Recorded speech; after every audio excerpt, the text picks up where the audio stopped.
Okay, so hello, Janice. Hello. Okay, so yeah, today the presentation we're going to be delivering, Janice and I, will be data-driven teaching using Reportal to analyze SECaTs. Um, I am Alex. I'm from the Student Surveys and Evaluations team, so I help administer and do all the reporting for um, SECaTs and the surveys. Janice, would you like to introduce yourself quickly? You're muted, Janice. Sorry. Thanks, Alex. Hi, everyone. My name is Janice Kovacic. I work within the Planning and Business Intelligence team as a business analyst. I'll be talking a little bit about PBI and who we are and what we do today. Sweet. Okay, well, I'll firstly like to acknowledge the traditional owners on the lands in which we're all meeting and gathering today, and we repay our respects to their ancestors and their descendants who continue cultural and spiritual connections to country. So the outline of today is, again, if for anyone who was at my presentation yesterday, sorry for a bit of a repeat, but I'll do what are CCATs, the use of them, and then I'll hand it over to Janice, who'll talk about Reportal and what PBI support is able to assist with. Then I'll be talking about how we can navigate CCATs. Also a quick nod to just the danger of metrics, and then making the most of CCATs. And then I think at the end, if we've got time, I think I'd like to open it up to the floor so we can have a cool and honest discussion about how you interact with data and stuff. But as this is my first time running an event like this, I've got a little poll here that I'd like um, people to fill out if that's okay. And if you're not a fan of surveys, I put it in the chat. If you're not a fan of filling out surveys, you can just put your answers into the chat. The one that I probably most want feedback on right now is what do you consider a pain point in reviewing your CCATs? Um, but otherwise, please fill out the form just so it can help us, Janice and I, better structure what we're talking about today. Um, but yeah, just I'm a survey guy, so you've got to have at least one, I think. And we'll see what the results coming in shortly, I suppose. Um, yeah, the link is in the chat if that's easier. Otherwise, the QR code is on screen. I don't know if it's small enough, but maybe that's makes it bigger or better.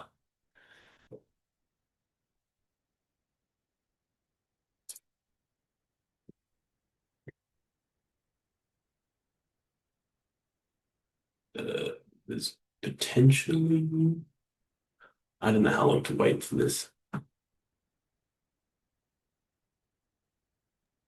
Just they have to. Well, I'm on my phone, Alex, and it's taking time to log into the UQ site. So just to give you like an indication into the window of people's time Gotcha. frames. Yeah.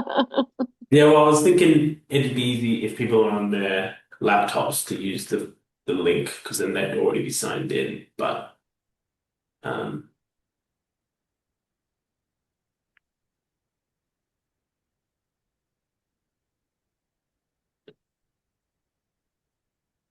okay, we've got a few.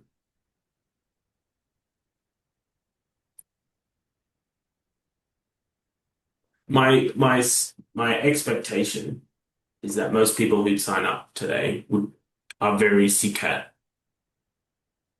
driven, but it's kind of confirming it. And it's good to know people don't really know much about Reportal and that they use Blue, and then not much on the other sides of the stuff, which we'll be hopefully introducing today, which is good. And then qualitative feedback and part of APD, and then emotional toll using Reportal. And I think maybe someone said everything, so fair enough. Um, all right, well, while that still comes in, I'll just head back to the presentation. Um, so CCATs. Yeah, as people are probably aware, SECaTs have 8 kind of generic-ish questions, and then 2 open-ended questions just for students to provide their feedback in. That's about the course and about the individual teacher. Um, Again, the process kind of is that students evaluate their course at the end of semester. Then my team collects it and then distributes reports once grades are finalized, and then it goes off and we try and close the loop. Um, just on a general note about reports, so there is per course, which contains the course questions, per lecturer, which contains your lecturer questions, and per tutor, which contains the tutor questions. Um, so there's the course reports, teaching reports, school level summary reports, and executive summary reports. Don't need to worry too much about them, but they're the reports that kind of get sent. We've got the PDF reports, which are the ones in Blue, and Blue's the platform. So if you've gone in and done your subject management or just logged in to see response rates or anything from an email would have been the course teaching feedback reports. And then we've got interactive Reportal reports, which is what we're spending most of today talking about. And Janice will give you a guide on that. Just as an example of a course report in Blue, for anyone who hasn't seen them, I can click on the link, but this is what it looks like. So it's just like a report, and it's got bar graphs. Again, very kind of standard for a report, and then the stuff. But everyone's seen these, so I don't need to spend too much time on it. So access-wise, we have individual teachers access their lecturer report. Course coordinators, for those who don't know, can get all quantitative, qualitative results for the current semester and historic. So they can get everything. And not only that, they can get access to their teaching staff's results, including tutors. So that's I believe a new thing. I don't know how old, but it's in policy now. So if you're a course coordinator, you have access to that. If you don't know that was a thing, we'll explore how you can find that later. And then yes, heads of schools gets all school course related stuff, and then ADAs get all faculty, and then senior exec get all UQ. And just as a note, all staff and students, and it's public, so you don't even need to be part of UQ, can look at the quantitative dashboard that we have. And so I'll just show you how that, if you Google SECAT reports, and you can find the quantitative results of course evaluations. So this is what this dashboard looks like. Everyone's got access to it, and you can find a specific course or a specific semester. And it doesn't really have many details, it's just got the bar graphs, but just as an FYI that this is public. So the reason why we do this, and the reason why student surveys and evaluations collects or distributes reports is a key reason is that so you as an academic can evidence your teaching practice. And now I'll just use evidencing teaching practice in terms of teaching award applications as like a guide, but we can see that SECaT scores over time and across subjects and SECaT comments are one of the ways. They seem to be primarily like a big component of people's way to evidence, but I think that's just because there's something that happens every semester and it's quite easy to do. But just note that there's all these other ways of uh, evidencing your teaching expertise. But we can see here that over time and across subjects and stuff like attendance figures, retention, enrollment trends, and grade data doesn't sit within the PDF reports that you get from Blue. And so we need something else to get that data for you, which is where the interactive reports come in, which is where Reportal comes in. And I'll hand it over to Janice to talk about Reportal and how you can use it. Alex.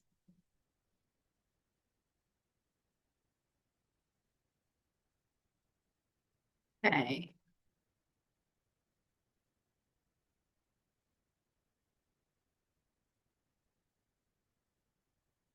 Sorry, I've lost my. Oh, sorry, we're in Zoom, not Teams. I keep flicking around between the two, as I'm sure everybody else does. Okay, here we go. All right. Everyone can see my screen okay? Yep, Excellent. looks good. Thank you. Thank you. So as Mark mentioned, I'll just be providing a brief overview, how to get access and a little bit about what PBI are and what we do today. I'll provide an overview of the framework of the Reportal, how the data actually gets in to the universe level, which is what the UI space, a bit of a demonstration, and take any questions as well. So from an access point of view, this is our Planning and Business Intelligence homepage. Can everyone still see that? Yeah. And Yep. this will go into a lot more detail about what we do, the 5 different key functions that Planning and Business Intelligence has, where PBI, where we sit within that team and what we can do.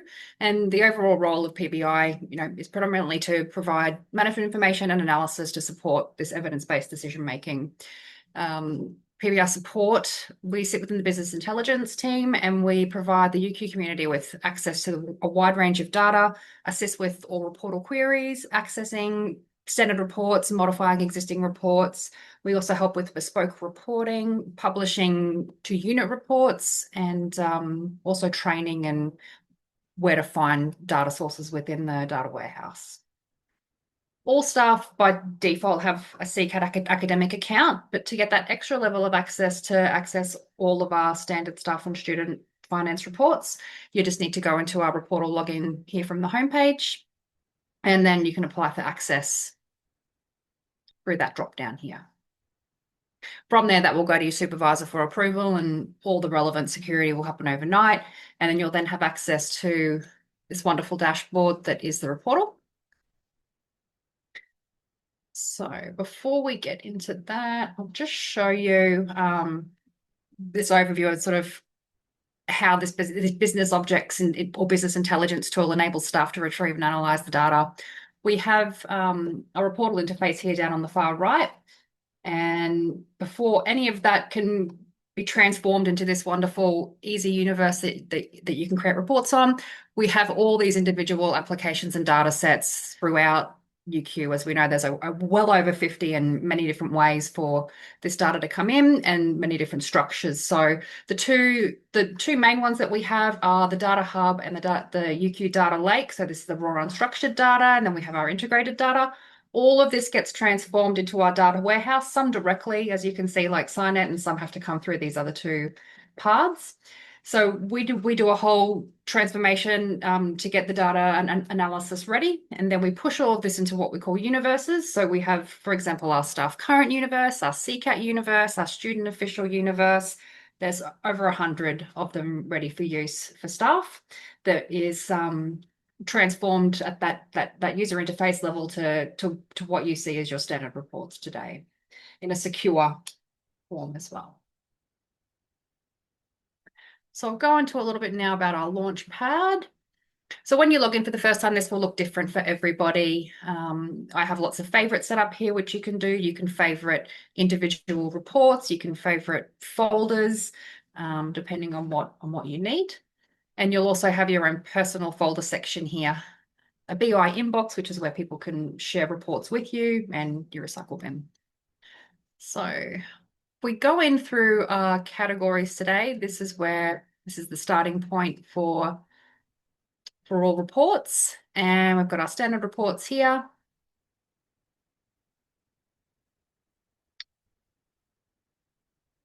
Student, all of these categories are obviously pretty self-explanatory. We've got surveys down here to show you where the SECAT reports are. And Alex, are you going to talk to these a little bit more? Yeah, I will. Yep. Excellent. Yep, cool. But yeah, this is the navigation path for them. You can see how you will get there up the top. You can use either the left-hand navigation panel or the right-hand navigation panel. I will just quickly show everyone one of our support and resources, which is a dashboard that one of our colleagues created, which I think is fantastic, and it's the School and Institute dashboard to get this school and institute level data, which we've been trying to do for quite some time. So much of it is at a faculty level. So there's lots of information about the report here on the homepage, but this is just another good example about the different ways that you can visualize this data and what we have available. So using our input controls, you can select the school that you're after. You can also print all of these pages depending on what you're wanting to use it for.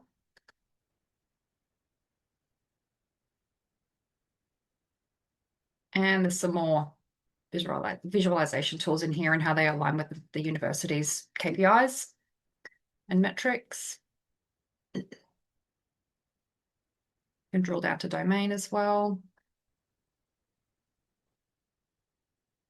And there's lots of other interactive drilling tools embedded within the page. This last one. So there's a lot of information in there. Feel free to take a look at that. Were there any other reports that people aren't sure where they might live, that they might want to know where they are today? Alex is going to go more into SECAT, but no questions.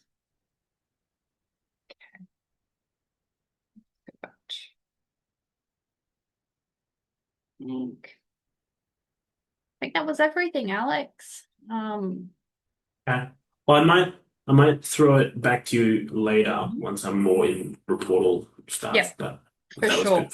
And if anyone wants to ask any questions, in the meantime, just jump in. Okay, I'll get back screen. Okay, thank you, Janice. Okay. So just before we get really stuck into SECaTs and analyzing them, I want to just make a quick note that metrics can have a trap within them, as this quote suggests. And that's because they're so easily understandable, interconnected, and transparent. And that trap is kind of, you can think about it as what happens when the metric becomes the mission. So I spoke about this yesterday, or 2 days ago. But it's good to think about that these metrics are how an institution sees you, not how you should see yourself. And that they're designed in a way that an institution can use them. And for a person, you can use them as evidence, but they need to kind of stay at arm's length. And that one evaluation doesn't just is one form of evidence, but is not the verdict on your teaching. And I like this Zen quote, which is when you see a finger pointing to the moon, look at the moon, not the finger. So in the sense that a SECaT report is the finger, and your teaching quality is the moon. And both individual staffs should be considering that. And I also agree that an institution should know that a SECaT isn't the whole picture and that we need to consider more. And a final quote, but I might just quickly skip over this. Okay, navigating SECaT reports. So, SECaT reports will, as Janice kind of showed, live on that homepage, but the student surveys has a website that lives on the Italy homepage or website, and it's a very quick way to just access them directly. So you've got the course reports, you've got the course coordinators report. That's my favorite report. I think it just has everything that I want to see. You've got a merged report. A merged report is if you want to combine two courses together, and particularly if they're courses that are like internal, external, or across years, and you want to like aggregate it. So like the numbers, the specific like means and stuff are aggregated. So that's what the merge report's for. And then you've got the same, but for the teaching reports. And again, you select either the course or you select the person. But I think it's a good mindset to be in is if we take a step back from reports and think about let's dive in and more think about what we want out of them first.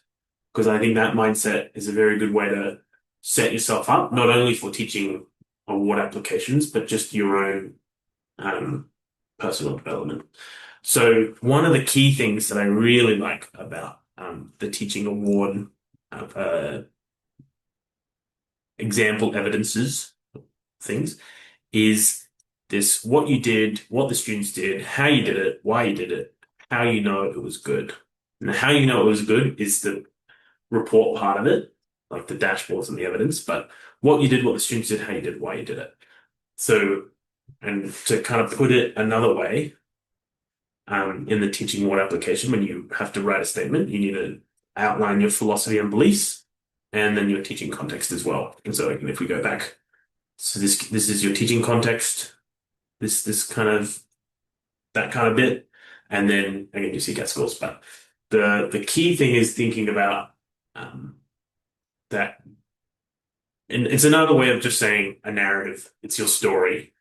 So when you're thinking about what you want to analyze, what you want to like get out of it, thinking about what narrative you want to tell and what kind of teacher you want to be and what kind of teacher do you want to be putting out as a story, as a narrative. So I've got some examples of what this might look like. And so you start with your teaching belief. So that's your why you did the thing, also why you're doing it. And so this fictitious person, has a philosophy in constructive bottom-up learning rather than top-down transmission, and that they believe that students learn best when they actively build understanding rather than receive information passively. So this is just what they believe. This is what the kind of teacher they want to be. And then they have what they are doing to enact that. And they've redesigned a major pieces of assessment. And then now we can think about what ways we can evidence this. So we can think about, well, it's a redesign, so there was a before and after. So let's look at comparison between the marks. That's on Blackboard, so let's just ignore that for now. But then we've got the proportion of students getting a 3, and it decreased, or whatever it says. We've also got some SECAT stuff, and we've got some comments. So I don't know if people. So this is where I'm not sure, but if you wanted to find the proportion of students getting a 3 decreased, that might be a challenge. So I'll do it live as well, so we can all just follow along on how we might do that using Reportal and SECaTs. So let's go. I know that the performance dashboards that PBI have, there's the Academic Quality Assurance suite of reports, and they're provide transparent and easy to compare information on programs and courses for each faculty and school. So we can go to the AQA suite of reports, and this link will take us to one of the folders that Janice was showing, and we can see a list of stuff. And so we can get a detailed report on the course, a detailed report on a plan, and like a program plan course level, a program, and then we've got prioritization reports. So they're every course, every program. But let's just look at a course. Now, this is where does anyone want to be a guinea pig with their course? Just so we can get a good discussion going. Does anyone want to shout out a course that they are either involved in or coordinate?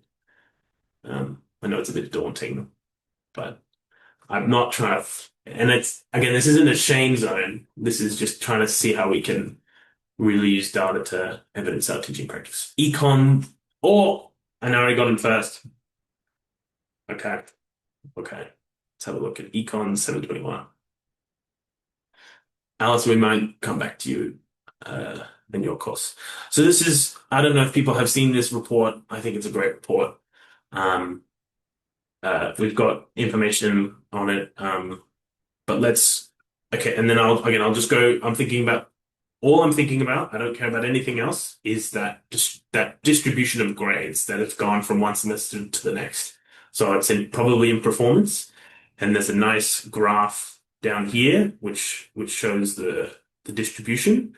And we can see that in this course with 300 enrollments per semester, that like no students get a 3. So like we can say that, hey, maybe there's Anari has done something really great in the course to um between semesters, or like there's been a consistent change, or maybe there was something that happened in 2021, 2022 where that change really got, oh, okay, Karen just gave me some advice. Okay, thanks, Karen. Um, so we can see that maybe something happened from 2021 to 2022 to as a drop. Again, I don't have any of that information, but we can use these kinds of information to tell that story of, okay, I started an assessment. I wanted to see what has changed. Um, in this case, the last semesters, there's nothing of note. Maybe the cool one is we've got more 7s, and we can use that as a one word evidence. We can go back and have a look. Well, we need to look at SECAT items as the next evidence. So we can go to satisfaction. And we can see the core SECAT trends for all of the questions. It's a bit zoomed in, so I'll just and we can see maybe there's a specific question that stands out or something. There's nothing here particularly, so maybe we need to dive in a bit deeper and look at the comments. So now it's like, okay, well, I need to look at the comments because the quantitative's not telling me a whole lot, or maybe it is. Maybe that again, it depends on how you want to sell it, how you want to use it as evidence. But we can go to YouTube SECAT reports. We can go report of course and teaching feedback. We can scroll down to these individual reports. Again, many different ways to skin a cat. We can approach it from inside Reportal, or we can just go straight from the links. Anara, are you the course coordinator of that course? And do you mind if we look at the course, just the course? We won't look at teaching, but just the course, like part of it. Thank you. Thank you for your cooperation.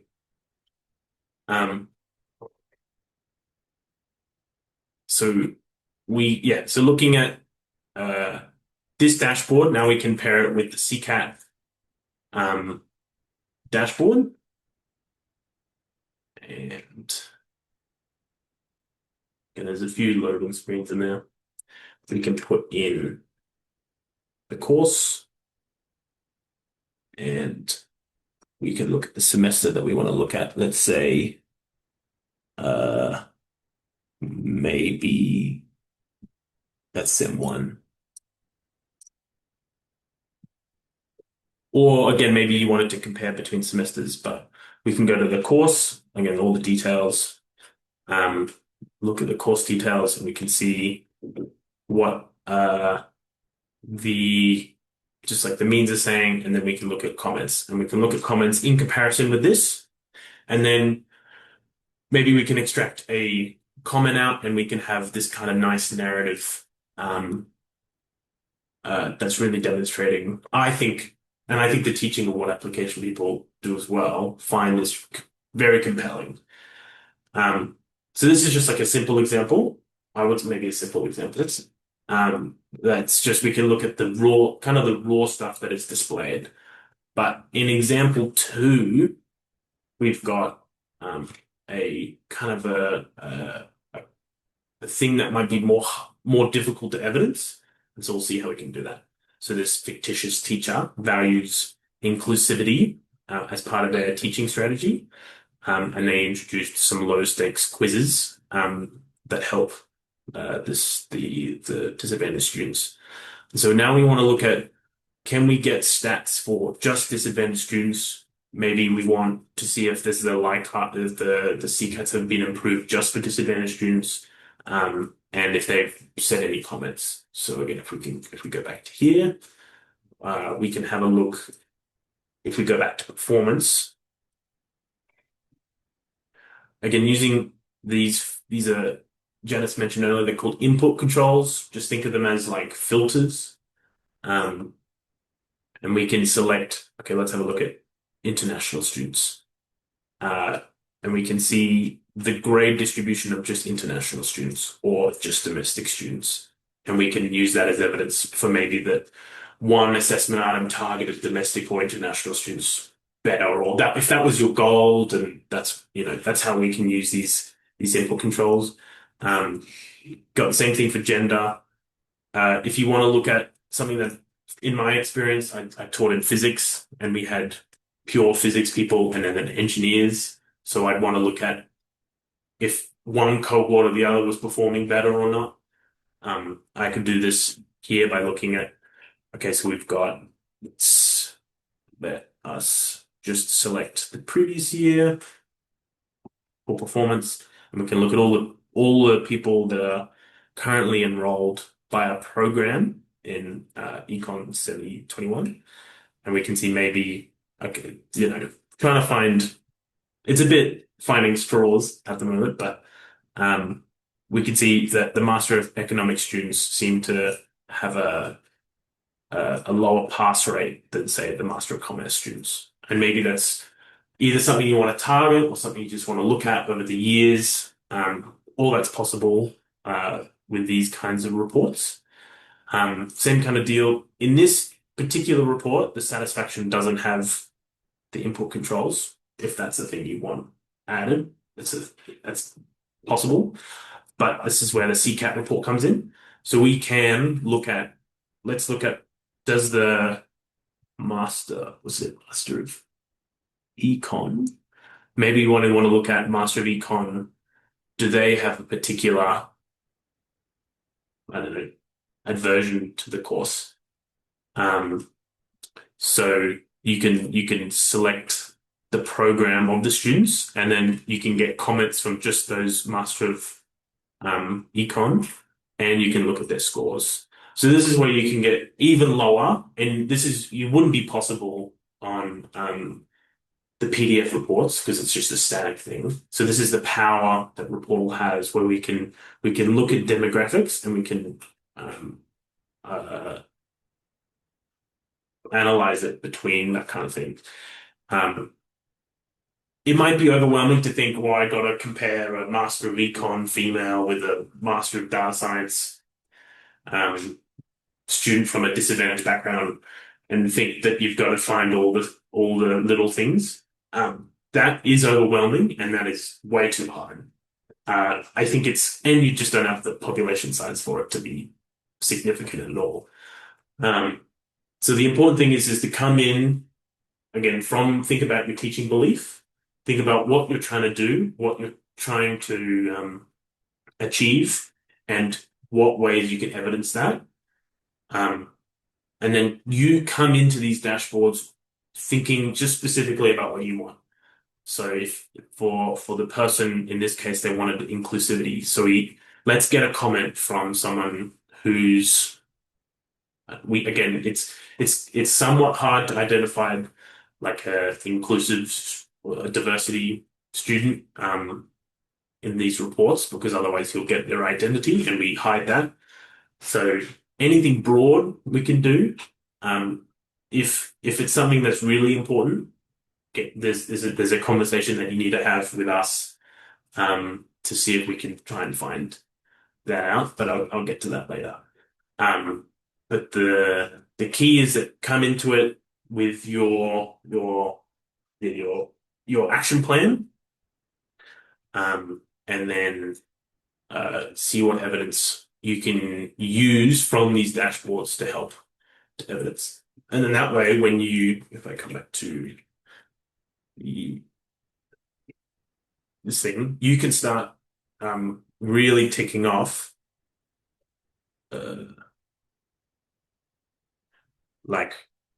I know where my SECaTs are, and they're over time. I know where the comments are. I know attendance figure is a bit harder. Retention and enrollment, I got that. Trends and grade data, I know what that is. Discussion board participation rates and comments. Again, you can get them from Blackboard.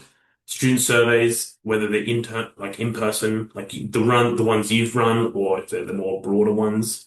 Um, uh, all this stuff that eventually I think you'll be able to find in some capacity in a Reportal report and or on Blackboard or something like that. Um, but just to, Claire has asked the question. Think about response rates. Is there a way to sort to determine characteristics of students who are least likely to complete the survey in the first place? See, I think that's a perfect uh, uh, example of a question that the current reports aren't able to do, but that is something that if requested, we can absolutely build or include. But at the moment, no, I don't think there's a way to do that. Um, so like that's for me, that's great feedback to try and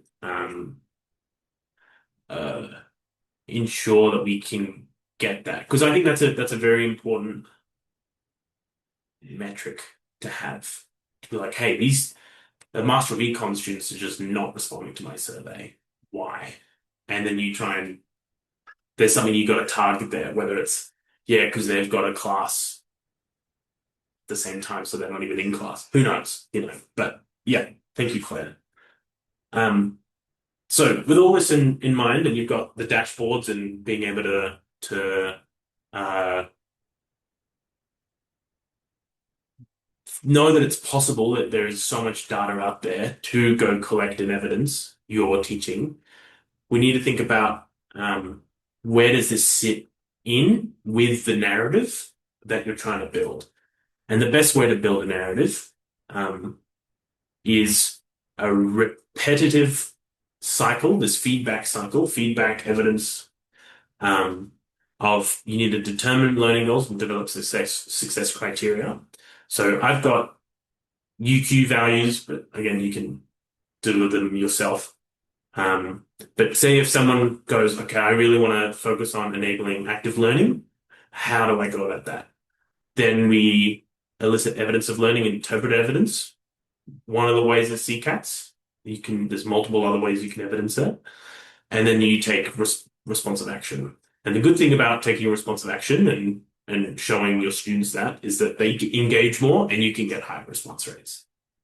And then once you do that, this cycle throughout the entire year with different methods of evidencing your teaching practice, whether it's a peer observation, an exit card question in class. Each of these things can build as evidence, and by the end, not only will you have a lot of evidence in the form of, say, SECaTs and other surveys, but you'll just have a great narrative. And I think that's why teaching award applications take minimum 3 years experience before you can apply, because by 3 years you should have plenty of evidence to really demonstrate your teaching, and you've just got a great narrative and story to tell of this is what I've done, this is how I've changed it, and how I've evidenced it. Do I want to say anything else? No. Okay. So as I kind of mentioned before, we, as student surveys and evaluations and PBI support for that matter, are very open to being able to help in any way, whether it's, again, as Claire mentioned, a report that can identify which students haven't completed the survey. Or again, there's a list on screen of all the stuff we can do, but it's kind of I need you to tell me what you want, otherwise we're building reports that no one will use. So if you've got ideas, please let us know. And I'm actually that's time. So I think we're moving on to Q&A and trying to have like a cool conversation. So if anyone wants to engage with, you know, with all the things that has been said, is anything standing out? Is anything not making anything that needs to be cleared up? Happy to answer questions. Hi, Alex. Hello, Karen. Just out of idle curiosity, so you can within Reportal you can access the last 5 year of SECaTs in a comparison dashboard. Is that right? For a particular course? Uh, it's 10 years, 10 years? Okay. 2015. Okay. So just so so if I was a course coordinator, so is it, but it's not the teaching. Teaching isn't available, is it? It's not just the course that's available. So I'm For thinking which, about data privacy. oh, yeah, so quantitative, everything's available. Mm, Um, Comments are not available in any capacity, and teaching evaluations are completely restricted as well. So it's okay. just the quantitative course that's public, and otherwise all other data is protected to just the person who's supposed to have it, as per Okay. the policy. So, That sounds yeah. good. In a comparison chart and things like that. Uh, in When you say comparison chart, do you mean that public dashboard, or do you Yeah. mean So they could the download like a chart. I'm just thinking about people for a long time. What people who are doing teaching awards used to come to go to Jose and request a download. So this has just automated that process, hasn't it? yes, yeah, Yeah. yeah. And now from my perspective, it seems like academics have access to more data than kind of ever before. There's so many different. I think UQ is building a very nice digital infrastructure that people can now access their data securely and very easily. But judging from the survey that I did at the start, people are struggling. It is a pain point accessing it. Thanks, Anari. Um, yeah. Thank you. Is any other questions? Or otherwise, we might just wrap it up. I'll just open the survey while we're doing that. I don't see any other questions there. Just in the interest of evaluation, everybody, if you've got a minute, it would be lovely for you us to drop your responses into our survey. If you've got any other questions around SECaTs and or using your data in different spaces.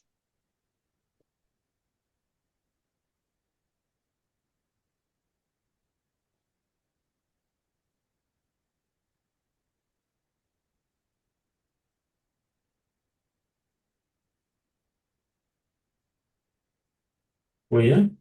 I will just maybe finally, there's one final thing I will say, which is uh,